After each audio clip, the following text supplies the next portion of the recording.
me arrodillé sobre la habitación donde estaba la biblioteca. Le dije, Señor, tienes que terminar de sanarme ahora sí. Y de pronto una luz, una paz, un gozo, un amor me empezó a invadir, hasta que yo salí de mí mismo.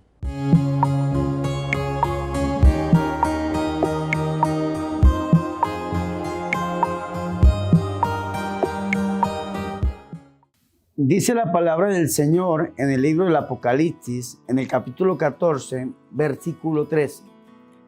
Luego oí una voz que decía desde el cielo: escribe, dichosos los muertos que mueren en el Señor. Desde ahora, sí, dice el Espíritu, que descansen de sus fatigas, porque sus obras los acompañarán. Mis hermanos y mis hermanas, yo soy el Padre Bernardo Moncada y les doy una bienvenida a una edición especial de mi programa Vidas que dan fruto. Hoy les traigo un testimonio bastante interesante. Está conmigo el doctor Rafael Arango. Doctor Rafael, bienvenido Padre, a mi programa Vidas que dan fruto. Dios lo bendiga y gracias por invitarme, Padre, muy gentil.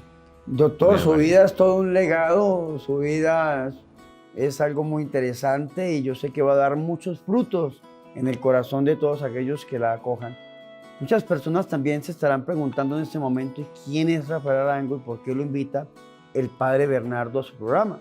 Y esto me da mi pie para hacerle, doctor, la primera pregunta de mi programa, y es: ¿quién era Rafael Arango antes de conocer a nuestro Señor Jesucristo?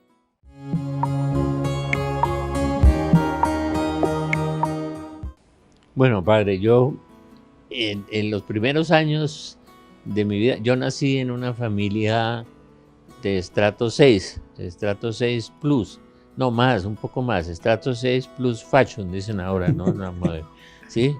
Y me criaron con todo, pues, sí, una familia que tenía unas fincas, unos automóviles, choferes, y me daban todo, ¿no? Mimado, ¿no? Criado, y me levanté así, estudié con los viejos padres jesuitas antiguamente, que los formaban a uno bien, era un maravilloso bachillerato el que tenían, ¿no? Muy bien, había muchos sacerdotes que enseñaban historia, filosofía y todas esas cosas. Yo fui un buen estudiante gracias a mi buena memoria, porque era medio vago, medio sinvergüenza y confiaba en mi buena memoria. Yo en la universidad, mis compañeros se sentaban a estudiar toda la noche, yo leía las conferencias y me acostaba, ¿no? Los sábados salía a tomar sifón con un aguardiente llamado un submarino, con un amigo Posada, que fue presidente de Postobón, porque yo alternaba mi vida con esa gente. Yo fui compañero de Luis Carlos Galán, fui compañero de Rodrigo Lloreda, de Abel Carbonell, que fue el de los Carboneles de Barranquilla, todo el estrato 6 colombiano, por todas partes, en las Javerianas. Yo me levanté en la fe hasta que empecé a crecer en la fe. Mi primera posición después de graduarme en la universidad fue de gerente de la ANDI de Bucaramanga, no ANDI para arriba, ANDI para abajo, no, la Asociación Nacional de Industriales.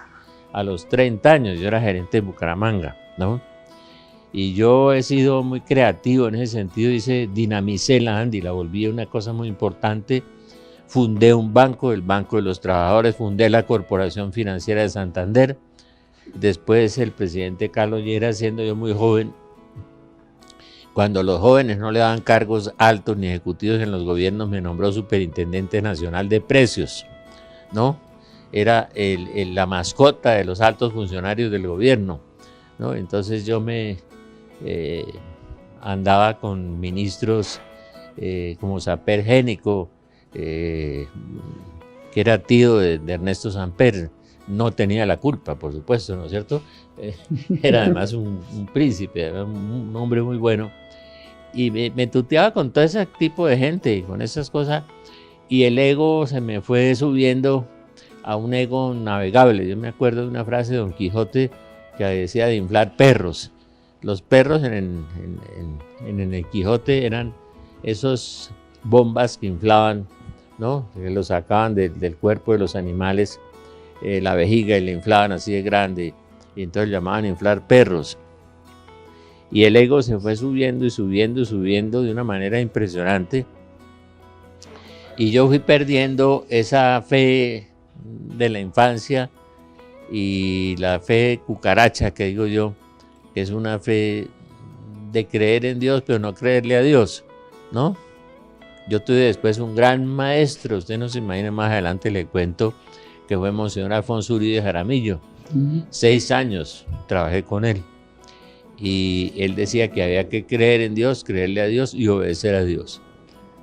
Que si faltaba una de las 3 paticas, fallaba, pues. Entonces yo fui creciendo y creciendo hasta que perdí esa fe por completo.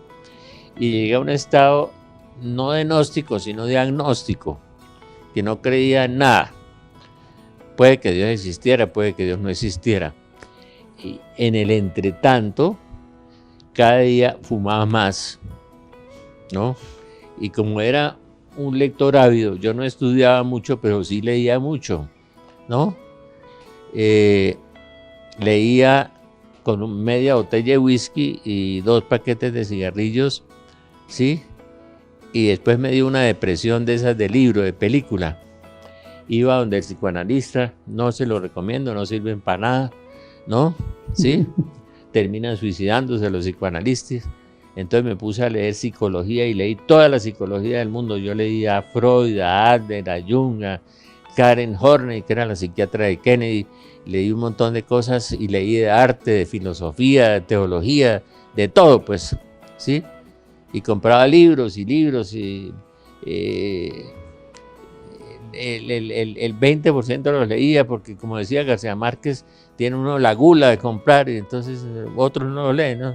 Los deja ahí botados. Entonces uno seguía leyendo y la depresión seguía creciendo y el psicoanalista empezó a darme medicinas, farmacia, drogas, ¿no? Drogas dicen en Colombia, pero son farmacias, ¿no? Bueno, me dio de todo lo que uno se imagine. El Blivium, el Valium, el Diazepam, y tome, y me tomaba 5 con whisky, 5 con cigarrillos, 5 con todas esas cosas. Entonces vivía medio dopado y eso sí trabajaba compulsivamente. Después de que yo fundé el Banco de los Trabajadores, yo había fundado la Corporación Financiera de Santander, había ayudado a fundar el Banco de Santander, la Corporación Forestal de Santander. Yo he sido como una especie de creativo, ¿no? Con una imaginación tremenda, ¿no? Creador de cosas, inventor de cosas y promotor de cosas. Esos son los talentos que después descubrí que los talentos no son dones del Espíritu Santo, son dones del Padre Celestial, porque están impresos en el genoma humano, ¿no? En el ADN, son dones del Padre Celestial. Por eso le piden a uno cuenta por los talentos. Están junto a las lámparas son del Espíritu Santo porque es el aceite que se llena, y adelante están los talentos que son del Padre, le piden cuenta por ambos, ¿no? Por lo del Padre y por eso. Entonces yo seguí cada día, el ego me crecía más, cada día me emborrachaba más, cada día leía más. Cuando trabajaba en el Banco de los Trabajadores, primero me trajeron a Bogotá, después me nombraron superintendente nacional de precios a los 34 años. Era un puesto muy alto y una responsabilidad muy grande. Y yo estaba allí. Lo único que conservé fue la herencia paterna de la ética, que mi papá era un hombre, un paisa trabajador. Yo soy mezcla de paisa y santandereano, es la mezcla de bomba atómica con bomba de hidrógeno. Es una vaina, ¿sí? Horrible, ¿sí? Es genéticamente es terrible. Y bueno, heredé de haber visto a mi papá, heredé eso de ética.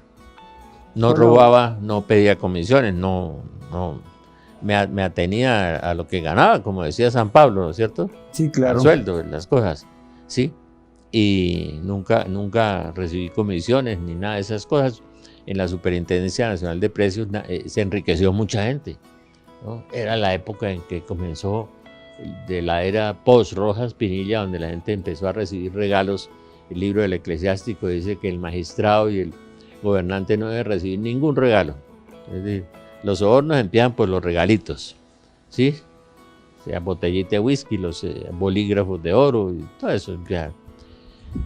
Y yo estaba ahí en eso en la Superintendencia Nacional de Precios cuando yo perdí la fe de cucaracha, pues toda esa fe vacía de nada, agnóstico, con los cigarrillos, los tranquilizantes, el whisky, la lectura, ¿no? Tengo un hijo que me heredó el vicio de la lectura, pero es muy buen estudiante porque estudió filosofía, estudió derecho y estudió ciencia política, ¿no? Le gustan los libros, afortunadamente no le gustó el trago ni ese tipo de cosas. Entonces, pues por esas calendas, por esas épocas también me casé.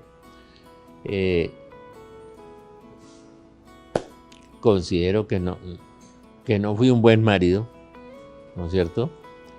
Sí, porque una persona con esa depresión, con ese estilo de vida, tiene que hacer sufrir mucho a las otras personas, ¿no es cierto? Claro.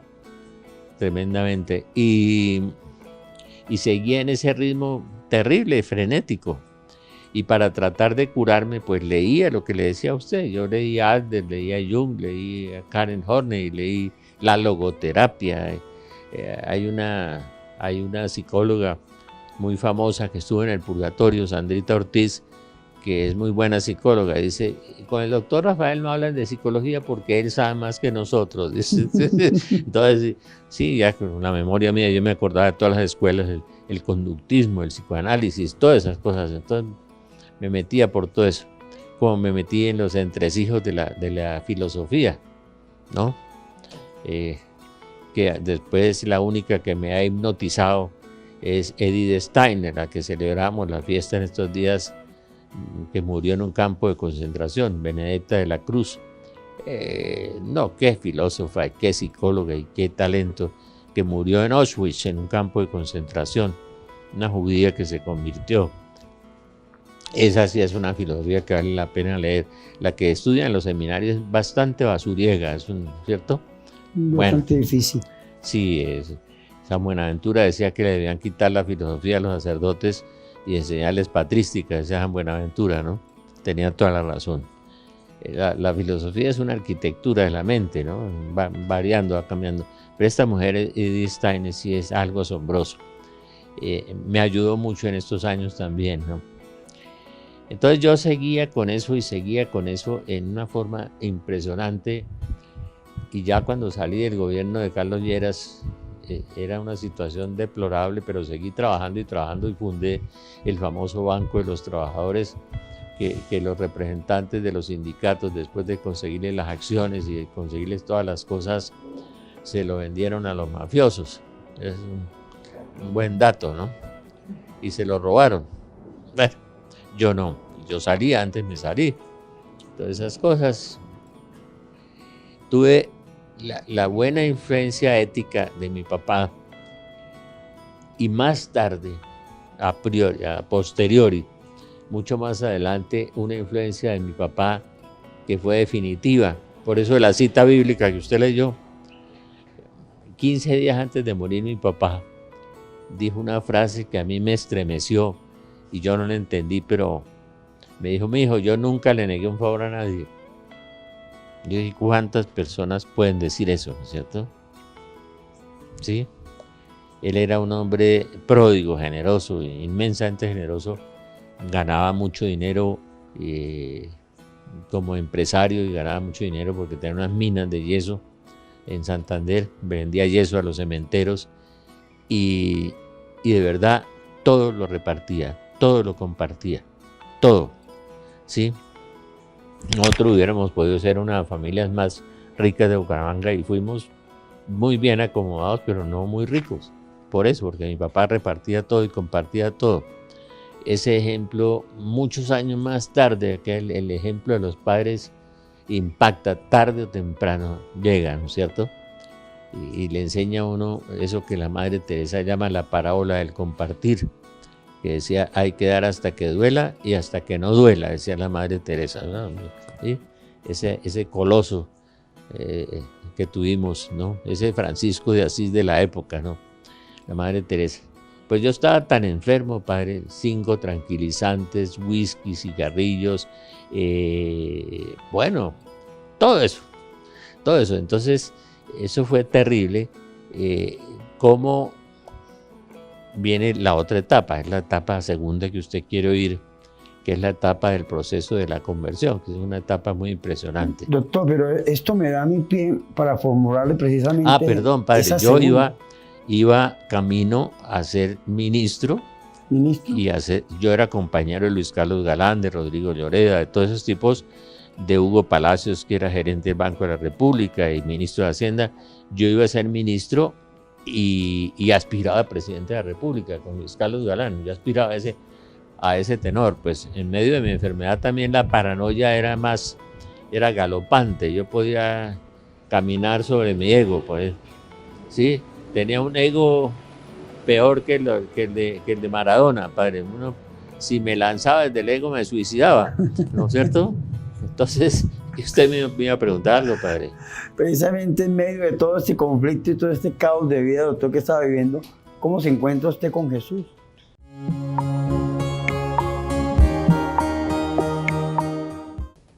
Sí, padre, eso es una cosa muy impresionante. Imagínense que un día yo era el presidente del banco de los trabajadores, tenía, pues, obviamente automóvil con chofer, vivía en un edificio en la 86 con Quinta, que me acuerdo del nombre, se llama El Refugio. No se preocupe por mi memoria bobo, que eso no es. Bernardo Gaitán Maecha, mi profesor de Derecho Penal, inolvidable, que fue ministro y alcalde de Bogotá, y muy bueno para los del aborto, porque tuvo 11 hijos, Bernardo Gaitán, ¿no? Por ahí deben estar los hijos de Bernardo. Cumplió su tarea de católico, 11 hijos tenía. Y decía que yo tenía memoria bobo, que no se me olvidaba nada. Me acuerdo que con un tío de mi esposa, para el centro. Yo vivía en la 86 con Quinta, iba para el centro donde estaba el banco, en la 13 abajo, Banco de los Trabajadores, y de pronto en una esquina salió un carro, impactó por el lado de la ventana por donde yo golpeé la cabeza a la ventana era de vidrios especiales y se fragmentó, no me cortó, y yo me desperté un momento tirado en el suelo, en la calle, y alguien decía: levántenlo, llamen la ambulancia, y se me olvidó esa frase. Después me volví a despertar en un hospital y había un médico gordo muy simpático, que después supe que era neuropsiquiatra, y el presidente de la Sociedad Psicoanalítica, el Gato Carvajal, a quien yo quiero mucho, que es ateo. Seguimos siendo amigos, ¿no? Además me respetó después mi conversión. Muy inteligente, que tiene un colegio de niños superdotados. Yo le decía al gato, ¿no? A Guillermo, porque era chiquito, parecía un gatico, ¿no? Además yo he sido un poco incisivo en eso. Muy buen amigo, y estaba con el doctor Potes Gutiérrez, me acuerdo, un médico gordo y simpático, y me examinaba, miraba a los ojos y decía: este tipo está muy choqueado, está muy choqueado.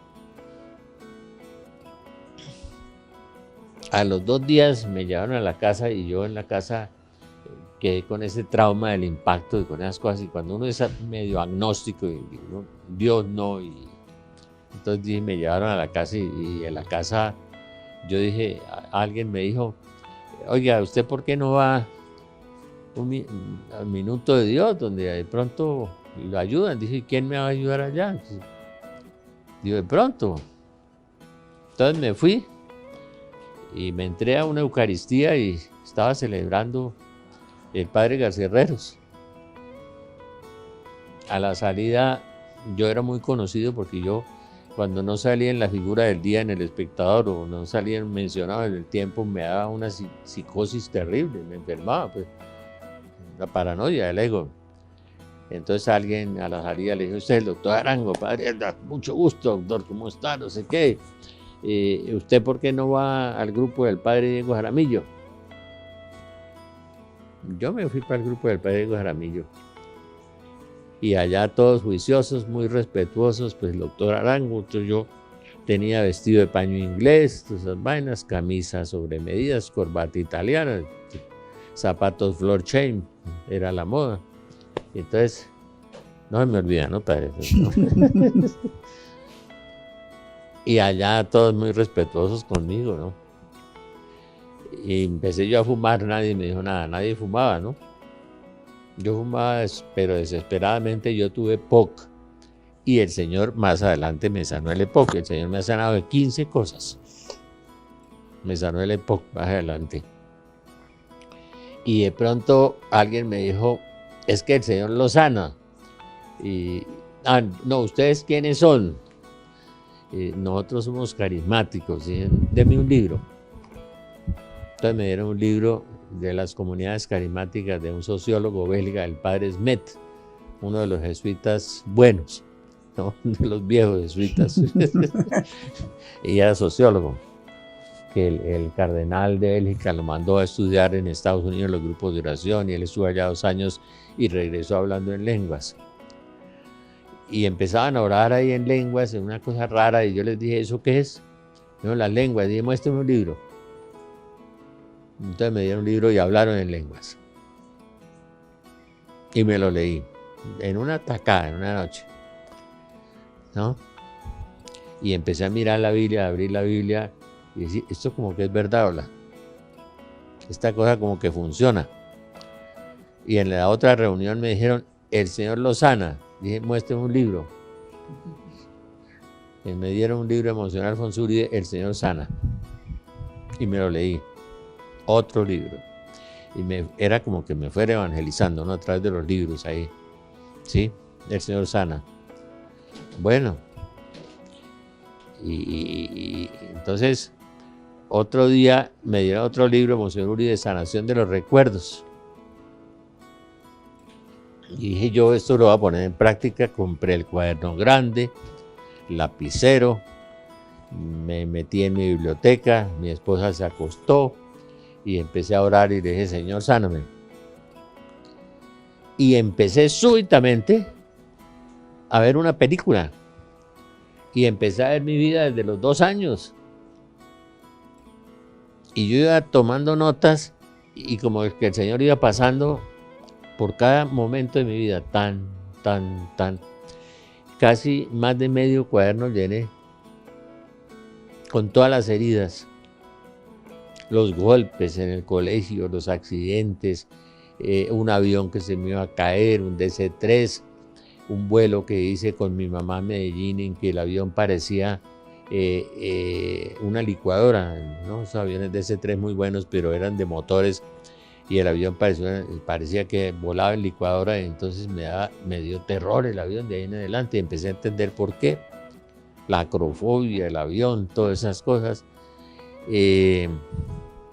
Mi mamá que se enfermaba cuando yo era niño y la llevaron a los Estados Unidos porque le daban enfermedades nerviosas, y empecé yo a entender todo el proceso de mi vida, de la interacción, todo con los acontecimientos, cómo se va grabando con una computadora, y en la ruta neuronal de cada uno van quedando esas figuras y esas imágenes y van influyendo en el comportamiento. Y después entendí todo el concepto del cuerpo, del alma, del espíritu. Y eso me permitió escribir después varios libros sobre sanación y liberación y entenderlos. Y llené el cuaderno, y a las 2 o 3 de la mañana, 2 días terminé. Y al último día, el tercer día, me arrodillé sobre la habitación donde estaba la biblioteca. Le dije, Señor, tienes que terminar de sanarme ahora sí, de rodillas. Y de pronto una luz, una paz, un gozo, un amor, algo indescriptible me empezó a invadir, hasta que yo salí de mí mismo. Como San Pablo, que dice, no sé si estuve en el tercer cielo, ni no sé dónde estuve, no sé qué me pasó. Cuando yo me percaté eran las 5:30 de la mañana y yo seguí de rodillas, había empezado a las 9 de la noche y miraba que entraba la luz por la ventana y me asomé a mirar los cerros, y eso que me parecía tan hermoso me parecía horrible en comparación con lo que yo sentía por dentro. Era una invasión de Dios completamente. Y miraba por la otra ventana y los carros del hijo de Ospina Pérez, el presidente, que me parecían tan bonitos, me parecían horribles, ¿no? Todo me parecía horrible en comparación con la experiencia del amor que yo me había invadido y me había invadido de una manera tan impresionante. Pero lo más grande de todo eso, esa invasión de amor, que yo duré como 15 días, que los ojos eran como lámparas. Me encontré un ex amigo al que aprecio mucho porque murió convertido después. Era medio mamerto, medio camarada, pero de escritorio, ¿no? Es pura paja, como tantos. Y me lo encontré en la calle y me dijo, ¿usted qué está fumando? Que tiene los ojos así, me dijo. ¿No? Era impresionante la sensación de amor, de paz, de gozo, de alegría, que uno quisiera irse. Si el cielo se parece a eso, mejor me muero, pues, ¿cierto? No hay nada en la tierra que se parezca a eso. Pero cuando me di cuenta, era que toda la Biblia me la habían metido aquí como un kit de computador. Toda, completamente. Es decir, yo solamente conocí a una persona en Panamá que le pasó lo mismo, ¿no? Y en la vida de los santos, a San Alberto Magno, el papá de Santo Tomás de Aquino, que la Virgen 2 meses antes de morir le dijo, le voy a quitar lo que le di. Y le quitó y andaba por ahí como un niño de 8 años, andaba San Alberto Magno, después de haberle enseñado a Santo Tomás todo lo que le enseñó, ¿no?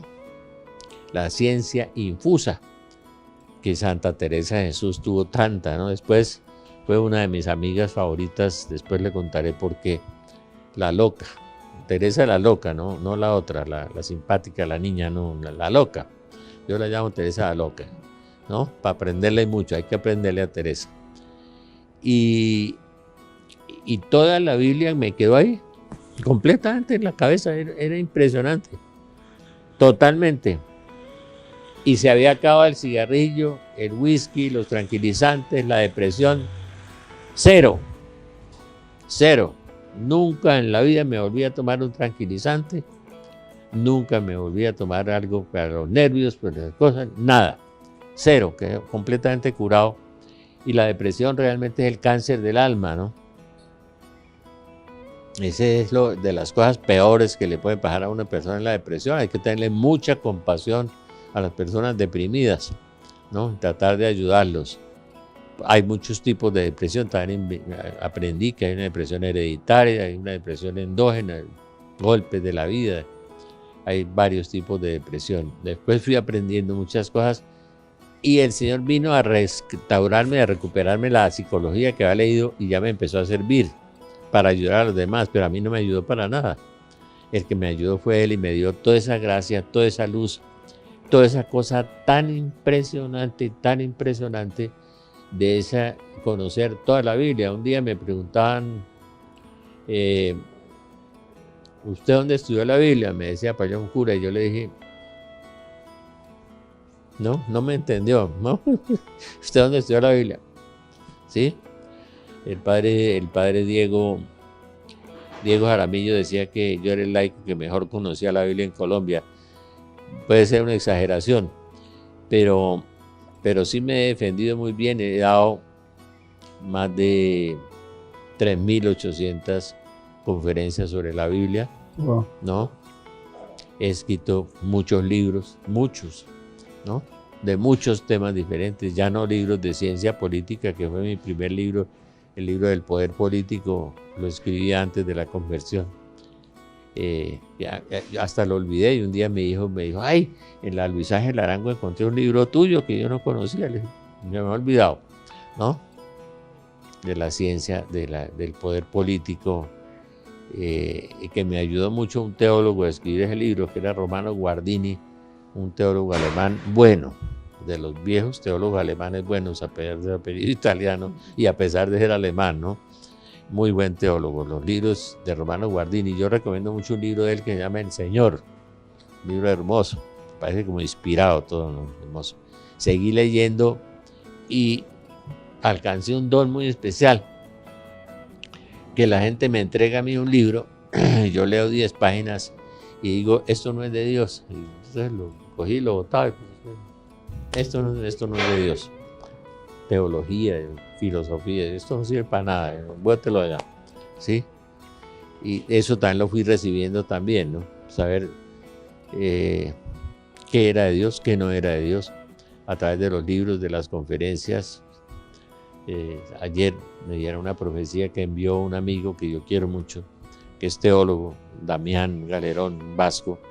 Y envió una profecía de una venezolana sobre Colombia y dije, eso es falso, le dije, eso no es verdad. Bueno, estamos en la época de los falsos profetas, ¿no? Que son muchos. No solamente la gente no entiende que la profecía no es el que anuncia el futuro, sino la profecía es la que dice Jeremías, sirve para extirpar, destruir, construir, ¿no? No solamente para anunciar el futuro, sino para muchas cosas, ¿no? Para destruir, para extirpar, para construir, para todo eso que dice Jeremías. Arrancar, derribar. Todo eso es derribar, Plantar y arrancar, construir. plantar, construir, todo eso esa es la profecía. Tiene como 11 funciones diferentes, porque San Pablo le da otras 3 por allá. Tiene sobre la profecía. La gente confunde la profecía con los videntes del futuro, ¿no? No, la profecía sirve para muchas cosas. Anunciar y denunciar también, ¿no? Entonces hoy hay muchos falsos profetas con las falsas teologías que se enseñan en las facultades de teología y en los seminarios. Y que eso se fue cocinando durante 50 años, provocando lo que la Virgen anunció en 1846, la horrorosa crisis de la Iglesia en la Salet, que Juan Pablo II la llamaba la reina de las profecías. Hay que leer la Salet. Si Juan Pablo II la llamó la reina de las profecías, hay que leerla, que yo creo que él era un buen profeta, Amén. un muy buen profeta, ¿no? Como era Pablo VI, tan calumniado también, que tiene sus catequesis sobre el demonio, el credo del pueblo de Dios, la humana evite que le costó lágrimas de sangre, ¿no? Y la prostitución de la mayoría de las muchachas, pues y lo censuraron por su humana evite y tenía toda la razón. Toda la razón. Pablo VI también, yo lo admiro mucho. Me parece un hombre, sufrió mucho en los últimos años, mucho. De modo que esa es la parte en que el Señor me llamó en ese momento y me sanó, ¿no? Después de esa parte viene una parte terrible que es la parte de la purificación, ¿no? ¿Cómo es? ¿Cómo es esa parte? ¿Cómo es? Si te prestas a servir al Señor, mantente firme, endereza tu corazón. Eclesiástico 2. Bueno, y el libro de los Hebreos, que la pedagogía de Dios al que no corrige es porque es bastardo, que no es hijo. Daniel 12:10 dice que los hombres de los últimos días serán lavados, blanqueados y purgados. Yo al Señor le pregunto a veces si me lleva en la jabonada o en la... ¿Sí? ¿Qué me está haciendo, no? Porque la purificación es muy grande. Después de la conversión, yo empecé a caminar por todas partes como loquito, por todas partes. Cometí mucho ese error, un poco de abandonar el hogar, de dejar las cosas. Y un día en Medellín, a la 1 de la mañana, se levantó la que manejó la renovación carismática de Sincelejo, Nuri Soto, la memoria aquí, todo, ¿sabes? Y me dijo, el Señor te tiene un mensaje. A la 1 de la mañana, y Nuri, ¿por qué me despiertas? Léelo. Decía, voy a meter hierro en tu alma para que aprendas a levantar el hierro de los demás. Oye, ¿sabes? Nadie que llora sobre un romance es capaz de levantar el hierro de los demás. Como quien dice, sí, como me habían educado tan mamito y tan play, iba a forjarme, ¿no? A meter hierro en el alma para poder aprender a levantar el hierro de los demás. Ay, Dios mío. Y arrancó el Señor. Yo me parecía un poco lo del profeta Oseas, que me vi cercado de espinos, ¿no? Hacía cualquier cosa y me salía mal. Una operación financiera me salía mal. Una operación económica me salía mal. Y hacía las cosas bien y me salían mal. y empecé a reventarme. Perdí los bienes materiales. Yo tenía unas acciones de un parque cementerio de Bucaramanga, que es un negocio muy bueno, que lo había fundado con un cuñado. Me han dado unas accioncitas ahí, pero eso da mucha plata porque venden el metro cuadrado a precio de hectárea, ¿no? Y entonces, morirse es carísimo. Entonces, bueno, tenía unas acciones de una fábrica de champiñones, las perdí, se quebró la fábrica de champiñones. Tenía un carro bueno, adiós carro, y y uno entender la purificación de Dios, la gente no la entiende, porque ahora la predicación calcada de los evangélicos de la prosperidad, que hay que prosperar y tener más y más y más, y eso lo termina uno de jefe de calderas con esa vaina, ¿ah? Con el ego más hinchado y toda esa vaina. Entonces empieza a perder, y perdí lo de las champiñones, perdí el carro, perdí los 2 carros, perdí todo, lo empecé a perder. Todos los bienes. Y todo me iba mal. Y lo que yo no esperaba perder un día fue que perdí la familia. Yo leía a Niels, el escritor de Sáquenos de aquí, el que entrevistó a María Sima, la de las almas del purgatorio, y cuenta los 7 años de purificación. Cómo perdió el 120% de los bienes, cómo el demonio lo atacaba, cómo el demonio lo zarandeaba, cómo le daba duro y además por haber escrito el libro ese de Sáquenos de aquí, un libro que hizo hace impacto en el mundo, un libro que todos debemos leer. No tiene errores teológicos de nada, eso de Sáquenos de aquí. Le aclara a uno muchas situaciones del mundo que no hay en otros planetas vida. Eso se lo aclara, que los ovnis son demonios. Todo eso se lo va aclarando en los almas del purgatorio de María Sima. Entonces, ese tipo hubo 7 años de purga. Los míos fueron un poco más, fueron 40. Bueno. Santa Teresa. Y una cosa, yo no perdía los dones del Espíritu Santo que había recibido, no perdía. Ni la ciencia infusa y otros dones que el Señor me dio después. Me fue dando, repartiendo. La sanación de la ruta genética, después le explico cómo es eso. El Señor me dio eso también. Y me dio orar por las piernas y las piernas crecían. Cada rato me pasa. En cambio yo cojeo con esta que tengo 5 clavos aquí, que el demonio me dio una empujada y caí en un hueco y se me rompió en 5 pedazos. Y un primo que era el mejor ortopedista de rodilla me operó 6 horas en Bucaramanga y después me decía, primo, le muestro la cirugía. No, ¿qué me va a mostrar esa vaina? Sí. Estuve 6 meses medio inválido en Bucaramanga y yo no me quería quedar allá porque mi familia me había declarado loco. Mi mamá, mis hermanos, mis sobrinos, mis primos. Yo era el loco de la familia. ¿No? El loco. Después me reinsertó con ellos y se convirtieron 2 o 3 de ellos. Y mi mamá tuvo la experiencia de ver el milagro del sol. Y una experiencia increíble una vez después de que me levanté de la cama y estuvimos. Mi mamá vio eso y entendió lo que yo hacía. Dijo, ahora sí entiendo lo que hace Rafael. Porque ese tipo iba a ser ministro. Y verlo ahora con un saco viejo, con una Biblia vieja bajo el brazo, ¿no? Evangelizando, está chiflado, ¿no? Le dio la locura mística. Un día le pregunté yo a Carvajal, el presidente de la Sociedad Psicoanalítica, ¿qué es un loco? Yo necesito la definición de loco, porque es que todo el mundo habla de que fulano está loco y fulano está loco. Dijo, no, loco es el que no piensa como yo. Le dije, esa sí está buena. Esa sí está buena. O sea, usted es loco para mí y yo soy loco para usted, entonces loco, ¿sí? Bueno, es la parte subjetiva. Y yo empecé a perder todo y perdí todo y como me dolió fue, no me dolieron tanto los bienes materiales, no estaba tan apegado. Donde está tu tesoro está tu corazón, ¿no? No tanto, no estaba tan apegado a eso, pero la familia sí, es un golpe terrible. Es un despojo, es un desarraigarlo a uno, es terrible eso, ¿no? Terrible. Después de empezar a vivir en fe con mi hijo mayor, que 6 años después de que yo me quedé solo, se vino a vivir conmigo y estaba todavía niño. Oh, y pasando de todas las dificultades. Nunca nos faltó un desayuno ni un almuerzo, pero el pobre muchacho le tocó sufrir mucho conmigo. Y en esa época me empecé a ser muy amigo de Monseñor Alfonso Uribe Jaramillo.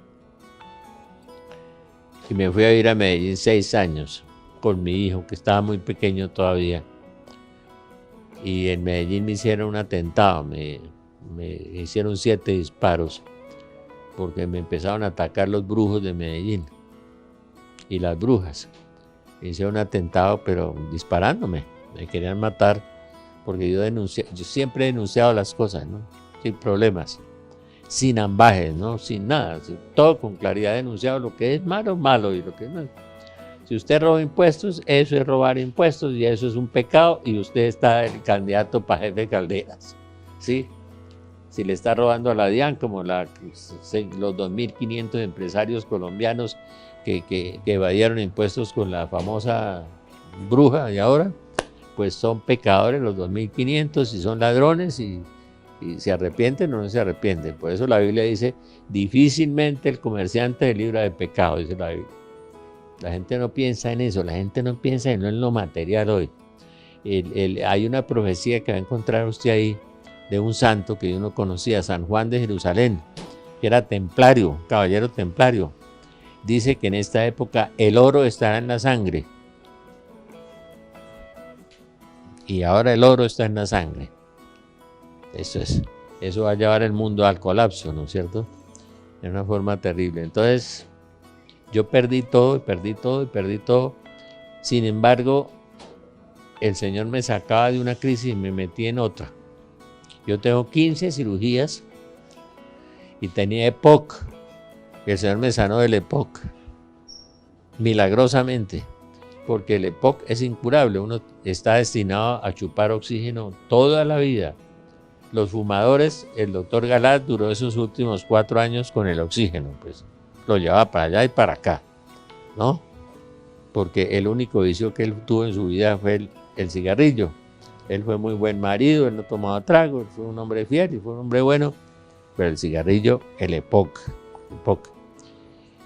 Y yo tenía el EPOC, y un día llegó un médico, el doctor Jairo Caracas, que tuvo una conversión milagrosa, allá en Palmira. Yo quiero mucho a Jairito, ¿no? Tengo una comunidad en Palmira, y me dijo, oiga, Rafita, tuve una paciente que llegó a mi consultorio y me dijo que tenía EPOC, y yo le dije, ¿usted fuma? Y dijo, no. ¿Su marido fuma? No tengo marido. ¿Y usted vive al lado de una fábrica? No, yo no vivo al lado de una fábrica. Entonces, ¿de dónde sacó el EPOC? Digo, pues un señor en televisión dijo que tenía EPOC y le estaba pidiendo al Señor que lo sanara para que pudiera trabajar más. Y yo fui a la iglesia y le pedí a la Virgen que me lo pasara. Y al otro día amanecí con EPOC. Y yo amanecí sin EPOC. Vea el trabajo que le cuesta a Dios pasarle una enfermedad al otro. ¿Se la pasó? Porque me acuerdo de San Ignacio, el gran San Ignacio de Loyola, que decía, no es menos gracia la enfermedad que la curación.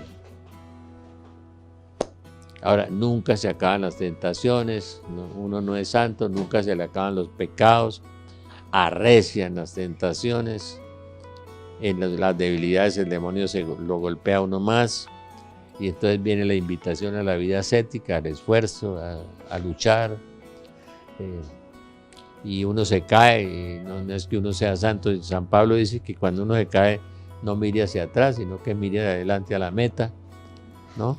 Se levante y mire a la meta y arranque a correr otra vez, ¿no? Eso es, que lo oigan bien la gente, que la gente a veces se cae y cree que ya se le acabó el mundo. No, levántese y mire a la meta y arranque otra vez, ¿no?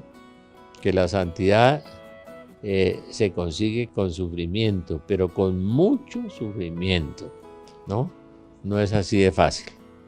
No, uno mire la Madre Teresa, que tuvo 50 años de noche oscura, pues de los 16 a los 23 tuvo profecías y visiones, y de ahí 50 años después, desierto. Le escribía a su gran director espiritual, un arzobispo jesuita santo en la India, de los viejos jesuitas, de los de San Ignacio, ¿no? porque hay unos de Carlos, ¿sabía o no? De Carlos Marx, ¿no? Bueno. Unos son de Ignacio y otros de Carlos. Bueno, entonces le escribía a su director espiritual, un santo jesuita y muy sabio, y le decía que había días en que ella no creía en Dios. Y seguía sonriendo y seguía trabajando y haciendo lo mismo, ¿no? Perseverando ahí en la prueba. Ejemplo, la mujer maravillosa, ¿no? Amén. Ejemplo, una maravilla, uno debía seguir ese ejemplo. Entonces, la purificación fue muy grande. El Señor me enseñó a orar por la ruta genética y nunca he dejado de hacerlo, porque las enfermedades se pegan en el ADN, en los errores, en la mala nutrición de los antepasados, en la brujería, en la masonería, en todo lo de los antepasados. Se daña el ADN, se daña la ruta genética. Muchas veces la depresión es por eso, muchas veces el alcohol es por eso, muchas veces vienen de ruta genética, aparecen enfermedades súbitamente.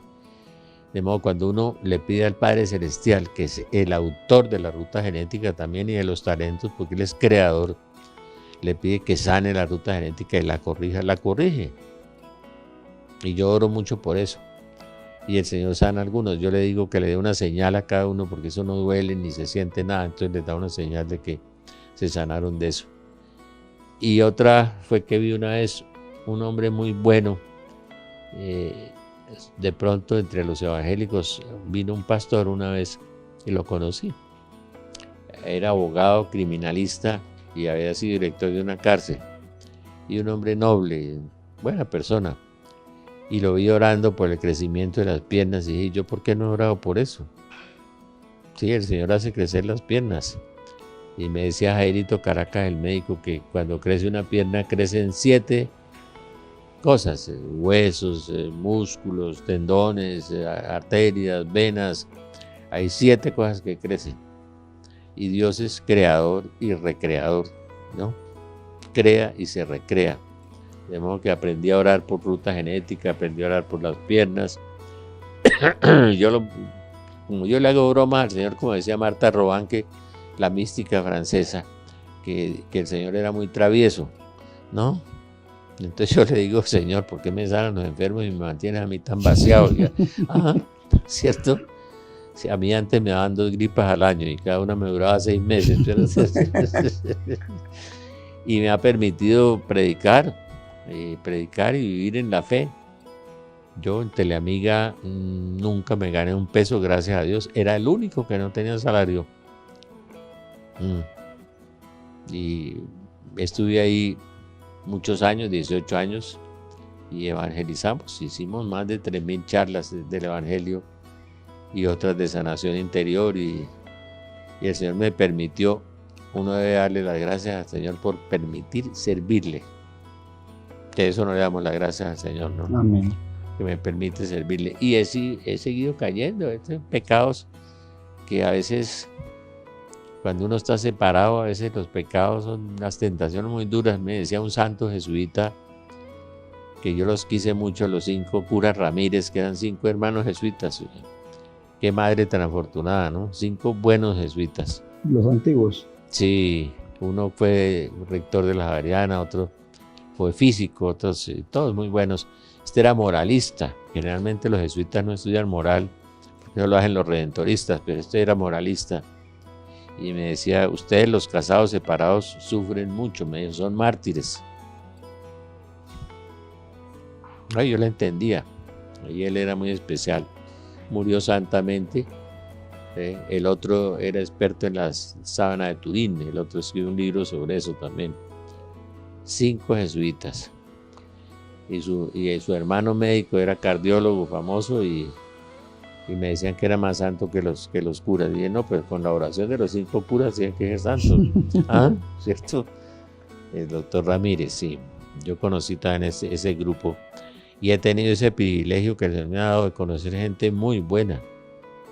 El padre José del Carmen López, que era como hablar uno con Jesucristo. Cuando hablaba con él tenía don de conocimiento, de visión, de profecía. El último jesuita de Sotana, ¿no? muy lindo. He tenido ese privilegio y el Señor me ha acompañado con eso. Sí, y la purificación fue muy grande. Y después vine a hacer lo que hacía en el mundo, a hacerlo en la fe, a hacer una fundación para evangelizar. Y es la Corporación Belén, ¿no? Y de esa manera usted le sirve hoy en día al Señor. ¿Le puedo formular esa tercera pregunta? ¿Es cómo le sirve usted hoy en día a Jesús?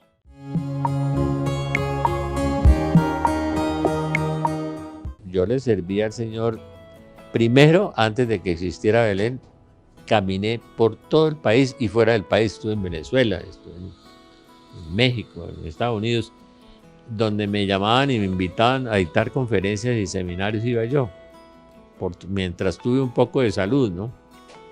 Y de la edad para eso, ¿no? Y viajar, yo evangelicé en La Guajira, en Santa Marta, estaba Monseñor Naranjo Villegas, un buen obispo. Caminé mucho por todo Colombia. Después con Martica Guerra fundamos la Casa Fraterna e hicimos los estatutos de la Corporación Belén. A mí me ha gustado mucho el nombre de Belén, que significa la Casa del Pan, porque la misión nuestra es dar pan material y pan espiritual a la gente. Amén. ¿No? Entonces la herencia de mi papá de ayudar a la gente, pues era ese rasgo que le queda a uno impreso en el testimonio, ¿no? Es otra forma de evangelización, el testimonio de que nunca le negué un favor a nadie, pues. Y la Corporación Belén ha evangelizado miles de personas, seminarios de sanación, de liberación. Allá hay un grupo de liberación los martes. Por la mañana hay un discípulo mío que era un científico, el doctor Jairo Chavarriaga, que es un experto en Nueva Era, tiene 30.000 filminas de Nueva Era.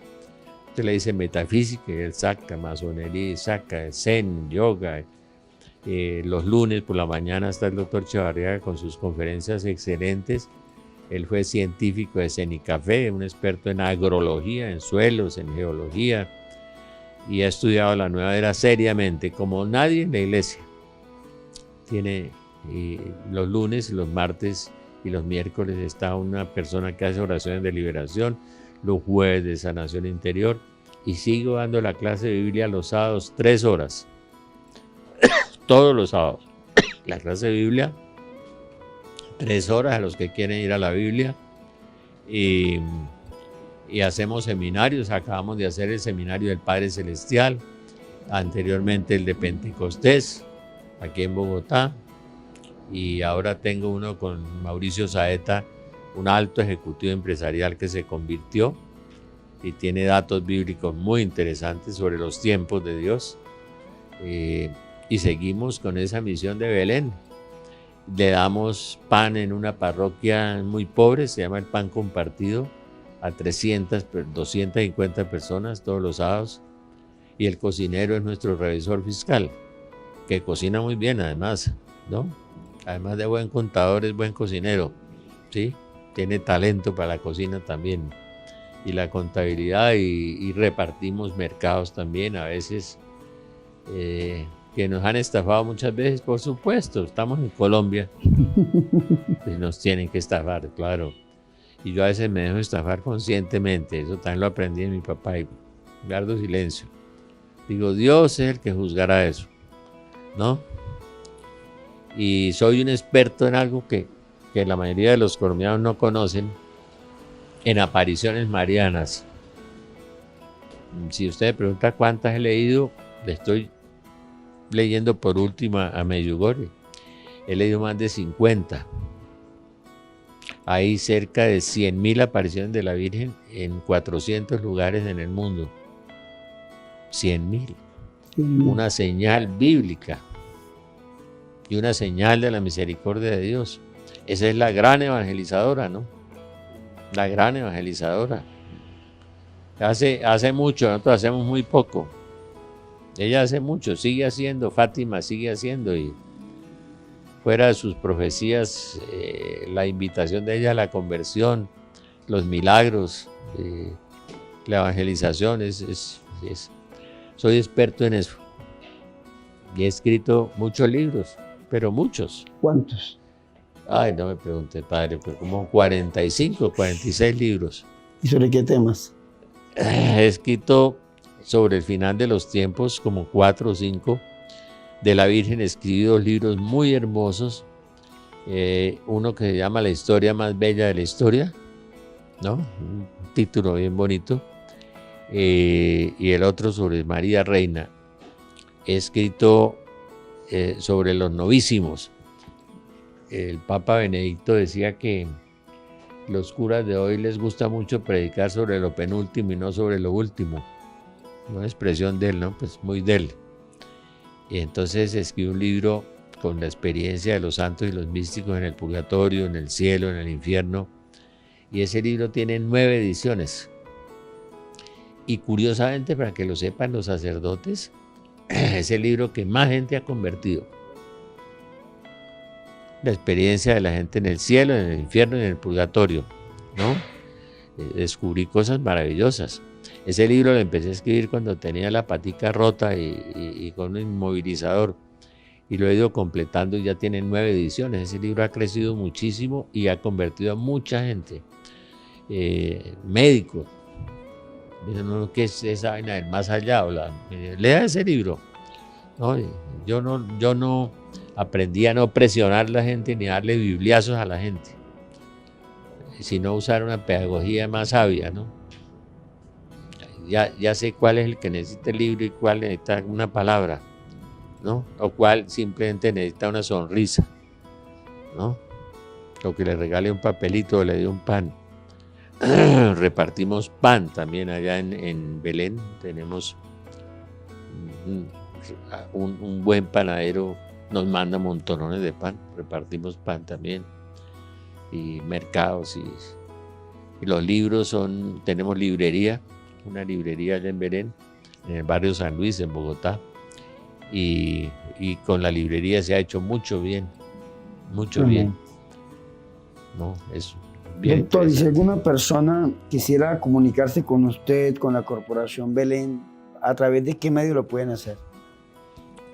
Sí, pueden escribir a rafaelarangor@gmail.com, rafaelarangor@gmail.com. Y Belén está en el barrio San Luis en Bogotá, en la transversal 22 bis 6035, barrio San Luis. Tiene un teléfono fijo donde le dan toda la información, 217-6269. Y a nivel internacional, ¿cómo podrían marcar? ¿Serían más 571? Sí. Más 571 y es 219. 217-6269. O escribirme a mí y ya nosotros nos comunicamos. Corporación Belén. A nivel internacional nos conocen por los libros también y por muchas cosas, por las conferencias y todo. Han volado por todas partes, ¿no? Hay gente que pide conferencias. Yo he recibido invitaciones de Polonia y de Rusia y no he ido, ¿no? Ya no viajo. Ya, como decía el padre Darío de Tancur, las enfermedades del alma no me dejan, del almanaque, ¿no? Entonces ya no me dejan viajar porque he vivido muy enfermo. Hace poco tuve una cosa del corazón y un milagro, otro milagro, que me moría en febrero de este año. Me estuve muriendo un día y me destaparon 2 arterias que estaban 99% tapadas. Es un milagro. Llegué a la clínica el día en que me iba a morir. Y yo me quejé, le dije al Señor, ¿y por qué no me llevaste? Yo no estaba afanado, ¿no? Yo sé que soy un pecador, pero tal vez, como le dije un día al padre Umaña, me dijo, es que me quieres matar. Le dije, padre, usted y yo ya corrimos la carrera. Dijo, la expresión de Pablo, dijo, es que me quieres matar. Le dije, no, padre, es que ya corrimos la carrera, estamos viejitos. Orar por el padre Fernando Umaña, un hombre de Dios, con tanto bien que ha hecho. Tanto bien que hizo y que ha hecho en sus libros, en sus conferencias, en su predicación bogotana, con sus chistes sueltos bogotanos, y muy, muy querido, ¿no? Un apóstol, el padre Fernando. Y en los sacerdotes que se conviertan. Mire, yo voy a decir una cosa que aunque les duela, el padre Stefano Gobi, y ese libro azul del padre Gobi debían leerlo todos los sacerdotes del movimiento sacerdotal mariano, dijo: si el Señor viniera hoy, hace 34 años hace, le dijo el padre Umaña, si el Señor viniera hoy se salvaría el 5% de los sacerdotes. Le dijo Gobi a Umaña, hace 34 años. La iglesia pasará por una horrorosa crisis, dijo la Virgen de la Salet, y Juan Pablo II le dice a la Salet, la reina de las profecías. Hay que leer la Salet y leer al padre Gobi. Y ahí nos vamos a enterar de todo. Y hay otra aparición que yo he leído mucho y he estudiado mucho, es Garabandal, ¿no? En España, San Sebastián de Garabandal, donde Dios habla de su infinita misericordia, que nos va a dar un aviso, que es la iluminación de las conciencias, que nos vamos a ver como Dios nos ve, no como nos vemos nosotros, como Dios nos ve. Después un gran milagro y después un castigo. Dice, le preguntaban a Conchita, ¿y cómo va a ser el castigo? Dijo, quisiera que mis hijos estuvieran muertos. Para que una madre diga eso, pues es bastante duro. Conchita vive en Fátima, es la única que tiene locuciones y sabe el día del gran milagro, del gran aviso. Lo mismo, estoy leyendo un libro de Millana, la de Yugoslavia, de Medjugorje, impresionante libro, impresionante, como dictado por el Espíritu Santo. Qué libro tan hermoso. Se lo copiaré, padre, porque no hay más, ¿no? Porque a mí no me gusta copiar libros y que le roben a uno la propiedad intelectual. A mí, pues yo soy como señor Uribe, los míos los pueden copiar todos y robarse la propiedad intelectual, no tengo problemas. Decía Monseñor Uribe, copien lo que quieran, con tal de que se conviertan, dijo. ¿Sí? Digo, yo no tengo negocios, decía Monseñor Alfonso. Tuve el privilegio de trabajar 6 años con ese santo, 6 años. Un hombre de Dios, se levantaba, ejemplo para los curas, a las 3 de la mañana a orar, hasta las 7. A las 7 celebraba la Eucaristía sin desayunar. Después de la Eucaristía ponía una silla en el Santísimo media hora antes de ir a desayunar y decía, los curas dan el salto mortal, de la cama al altar, decía Monseñor Alfonso, el salto mortal, les decía. Oraba, decía, para salvarse, uno tiene que pagarle el 10% del tiempo a Dios en oración, un laico, de las 24 horas del día. Y si es cura, el doble, decía Monseñor Alfonso. Pero ya no nos quedan obispos santos, ¿no? ¿O sí? Vamos a ver, Dios sabe, ¿no? Ay, Jesús. Y el mundo lo que necesita son santos. La Virgen también se queja de que se le han acabado las almas víctimas, que tenía 5.000 y no le quedan sino 2.500, dice. Los que se ofrecen y se unen a la pasión de Cristo para la salvación de los demás. Sí, eso es, padre. Doctor Rafael Arango, un último consejo antes de despedir el programa de su parte, un último consejo para todas las personas que lo están viendo en este momento. Yo les diría que el tiempo es corto. La Virgen en Yugoslavia da 5 piedritas, pero hay una piedrita que es fundamental para vivir las otras, que es la Biblia, antes del rosario y antes de la Eucaristía. Para entender la Eucaristía y para entender el rosario es la Biblia. Yo le diría a la gente, a los católicos que son de misa y olla, como decía el padre Rafael Gacerreros, ¿no? Con Dios bombero para apagar incendios, decía, lean la Biblia. Mire, yo le voy a dar un consejo, ¿me deja darle un consejo, padre? En los 3 últimos años del padre Rafael, a quien yo quise mucho, y yo lo vi salir del purgatorio, también estuve en el purgatorio, aunque la gente no cree. La gente venía a confesarse y le decía, padre, ¿qué me pone de penitencia? Dijo, no, un pecado no vale un Padre Nuestro, ni un pecado vale un rosario, ¿no? Rezar es obligación, decía, tiene que rezar de todas maneras, ¿no? Léete Mateo 5, 6 y 7. El Sermón del Monte, y vívelo. Esa es la penitencia. Léete Mateo 5, 6 y 7 y vívelo. No solo léalo, vívalo. Y verá que ahí se será santo, dijo.